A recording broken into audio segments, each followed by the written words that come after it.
Hello everyone, আসসালামু আলাইকুম। আজকে আপনাদের জন্য নিয়ে এসেছি ভুঁড়ি পরিষ্কার। আপনারা যারা ভুঁড়ি পরিষ্কার করতে একেবারেই ভয় পান এই কোরবানি ঈদে, তারা আমার ভিডিওটা দেখলে খুব সহজেই ভুঁড়িটা পরিষ্কার করে নিতে পারবেন।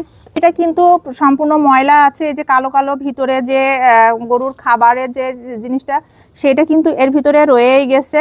আমরা এই ভুঁড়িটা এখন কিভাবে পরিষ্কার করতে হয় সেটা দেখিয়ে দেবো। ভিতরে কিন্তু সমস্ত ময়লা যা আছে সবটাই রয়ে গেছে। আপনারা যারা এই কোরবানি ঈদে ভুঁড়ি খেতে চান, ভুঁড়ি পছন্দ, ভুঁড়ি পরিষ্কার করার ভয়ে খেতে চান না, তারা আমার সম্পূর্ণ ভিডিওটা দেখলে শিখে যাবেন কিভাবে ঘরে বসে ভুঁড়ি পরিষ্কার করা যায়। যদিও আমি ছাদে বসে পরিষ্কার করছি, এটা কিন্তু আপনারা ঘরে বসেও পরিষ্কার করতে পারবেন। তো ফার্স্ট টাইমে ভুঁড়ি থেকে সবার আগে যে চর্বিটা থাকে, এই যে নারীর গায়ে যে চর্বিটা আছে, আমি এইটা পরিষ্কার করে নেব। এইটারও পরিষ্কার করার কিছুটা টেকনিক আছে। টান দেবেন একটু পরপর নখের সাহায্যে, ঠিক এইভাবে জায়গাটা একটু ফাঁকা করে নেবেন।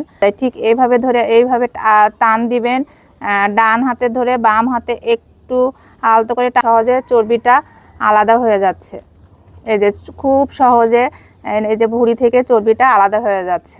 এই পাশে চাপ দিলে ময়লাটা দেখেন খুব সহজে নিচের দিকে চলে যাচ্ছে। এক সাইড করে এরকম করে ধরে টান দিবেন, দেখবেন যে ময়লাটা খুব সহজে এইরকম ভাবে নিচের দিকে চলে যাবে। এই যে এইভাবে কিন্তু ময়লাটা একটা সাইডে জড়ো হয়ে গেছে। একটা এইরকম করে ময়লা ঢামের মধ্যে এইভাবে ঢেলে দিবেন। এর মধ্যে এইটা হচ্ছে এইভাবে দিয়ে পানি ছেড়ে দিবেন। পানি ছেড়ে দিলে দেখবেন কিভাবে এটা ফুলে গেছে। বেঁধে দিতে হবে, একটা মাথা বেঁধে দেওয়ার পরে এই যে এই একটা লাস্টের যে মাথাটা থাকবে সেটা বেঁধে দিতে হবে। আর বাকি আরেকটা যে মাথা থাকবে সেটা দিয়ে ট্যাপ বা আপনার বাসায় যদি কোনো পাইপ থাকে সেই পাইপ দিয়ে এর ভিতরে পানি দিয়ে নেবেন। কিভাবে ফুলে গেছে এইভাবে পানি দিয়ে ফুলিয়ে নিতে হবে। এর ভিতরে পানি দেওয়ার পরে একটা জায়গায় এভাবে একটু ফুটা করে দিবেন। দেখেন এর ভিতর থেকে সব পানি বের হয়ে যাচ্ছে।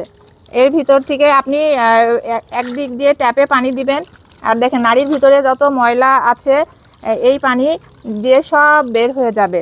দিয়ে আপনি ট্যাপের এখানে ধরে রাখবেন আর একটা মাথা এভাবে বেঁধে দিবেন। একটা মাথা এভাবে বেঁধে দেবেন আর ভিতরে যত ময়লা আছে ঠিক এইভাবে ফুলে বের হয়ে যাবে। বের হয়ে যাচ্ছে, এর ভিতরে কিন্তু কোনো ময়লা পানি নাই।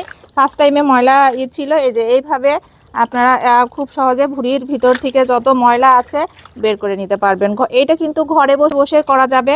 আর দেখেন কতটা ফুলেছে, এটা ফুলে কিন্তু একবারে ভিতরে কতটা ক্লিন হয়ে গেছে। একটা জায়গা কিন্তু ফুটা করে দিয়েছে, এই ফুটা দিয়ে চারিপাশে এইভাবে নাড়াচাড়া দেবেন আর ধুয়ে খুব সহজেই এবার ভুঁড়ির ভিতরে পরিষ্কার ফেলে দেবেন। দেখবেন একবারে ক্লিন, একবারে পরিষ্কার হয়ে যাবে। ভুঁড়ি ধোয়ার ভয়ে যারা ভুঁড়ি খেতে চান না, তারা ঠিক এভাবে ঘরে ভুঁড়ি পরিষ্কার করে নিতে পারবেন খুব সহজে।